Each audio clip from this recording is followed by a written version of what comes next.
Στη σημερινή μας εκπομπή το κεντρικό μουσικό έργο το οποίο θα ακούσουμε είναι το τρίκοπο καπέλο.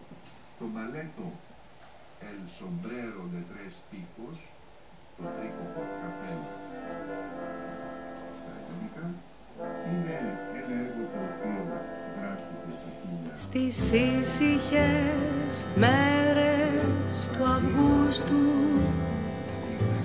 κάθε πρωί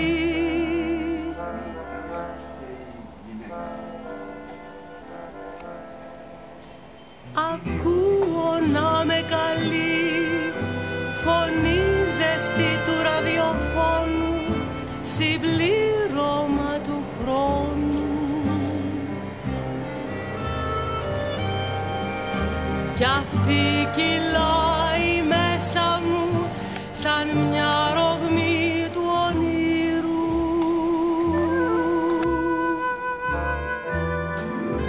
Κάθε τραγούδι που έχει μες στο δωμάτιο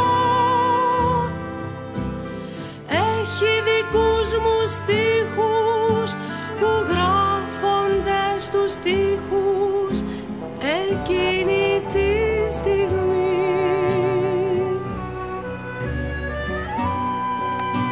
Καθώς ακούω τη μουσική χωρίς φωνή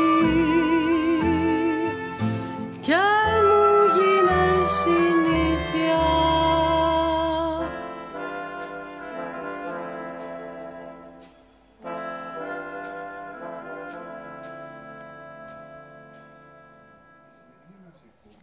Το κεντρικό μουσικό έργο το οποίο θα ακούσουμε είναι το τρίκοπο καπέλο.